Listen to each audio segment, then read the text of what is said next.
Between two oceans, nestled in the heart of Central America, lies a nation that defies conventional wisdom, a country that dared to abolish its military and bet its future on education and nature. This is a story of Costa Rica, a nation that was losing its forest at an alarming rate, only to become the first tropical country to reserve deforestation, a paradox where economic prosperity and environmental protection don't compete, they converge. Costa Rica's bold journey began in 1949 when they abolished their military, redirecting those funds towards education, healthcare, and environmental conservation. This radical decision laid the foundation for what we now call the Costa Rican model, development that prioritizes human well-being alongside economic growth.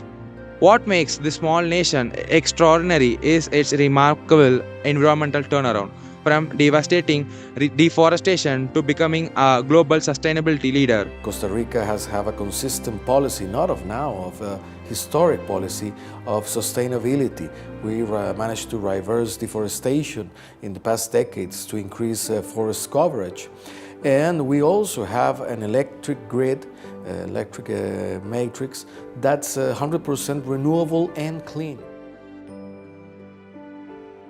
Costa Rica's environmental leadership reached new heights in 2015 with its ambitious national decarbonization plan. This visionary roadmap aims for net zero emissions by 2050 through strategic transformations across every sector of society. The energy revolution is already well underway. Costa Rica has achieved what most nations only dream of: 99% renewable electricity generation through hydropower, wind, geothermal, and solar energy. But true decarbonization demands more than clean electricity. Transportation represents Costa Rica's greatest emission challenge. The government has set aggressive targets: 70% of buses and taxis electrified by 2035. Tax exemptions and charging infrastructure are accelerating adoption, but challenges remain. The COVID-19 lockdown provided a glimpse of what's possible, significantly reduced emissions from transportation. However, San Jose's continuing congestion reveals that urgent need for better public transit infrastructure to reduce car dependency. With forests now acting as carbon sinks, absorbing nearly 5 million tons of CO2 annually, Costa Rica demonstrates that with visionary leadership, a small nation can become a global sustainability model. However, continued investment in green infrastructure will be essential for fully realizing the decarbonization plan's promise. Step is to decarbonize the economy, and that is to say, to use the clean electric grid for transportation and for production to reduce the use of fossil fuels, but still to grow and to share the benefits of development. In 2018, Costa Rica launched an ambitious national policy for effective equality between women and men. This initiative promised to transform gender relations while enhancing sustainable development. But has it delivered? Data from the World Bank reveals concerning trends beneath the surface. Fertility rates continue their downward trajectory, falling from 1.7 in 2018 to just 1.5 in 2022, well below the replacement level and threatening demographic sustainability. Even more troubling is the trajectory of female workforce participation.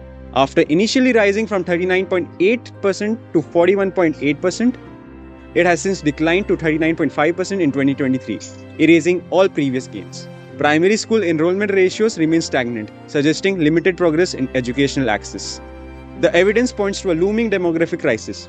Costa Rica's population pyramid now displays a clear bulge pattern indicating the country is headed towards a population decline, a challenge with profound implications for economic and social sustainability.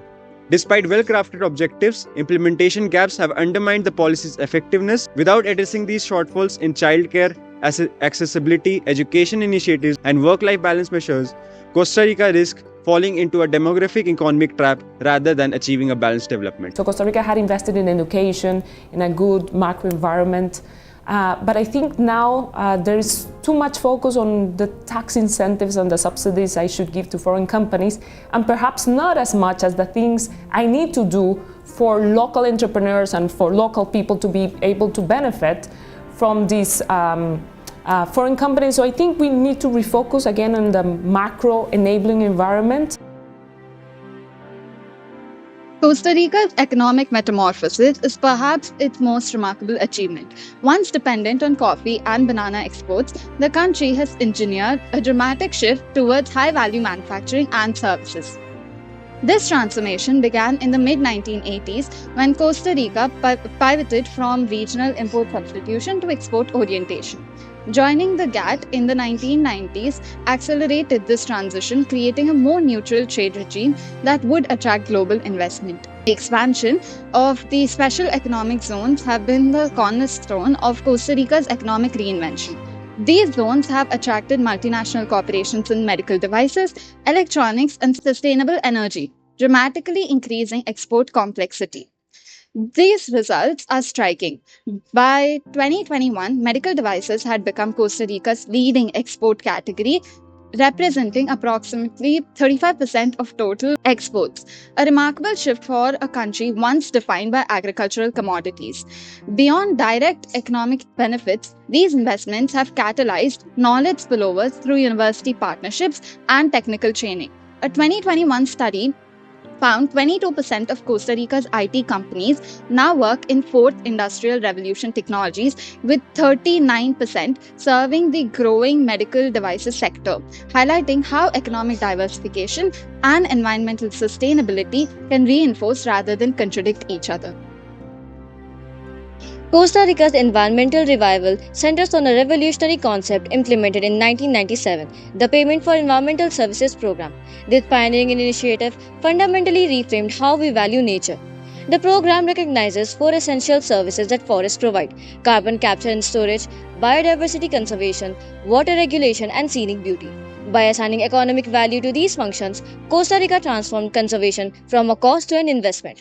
The results have been dramatic. From a low of 25% forest cover in 1995, after decades of deforestation, Costa Rica has rebounded to over 54% forest coverage, a remarkable recovery that has benefited more than 18,000 families and 19 indigenous communities. The program has noteworthy social dimensions, providing financial incentives to indigenous territories that benefit approximately 100,000 indigenous people. Women's farms receive additional consideration, fostering gender inclusion. Recipients have used these funds to improve healthcare, education, food security, and community infrastructure. We also were able to profit from the decision of being a green country. What do I mean for this? Well, that today Costa Rica has a very successful model of ecotourism, for example, and we also are able to attract investment related with green technologies and investments on clean energies.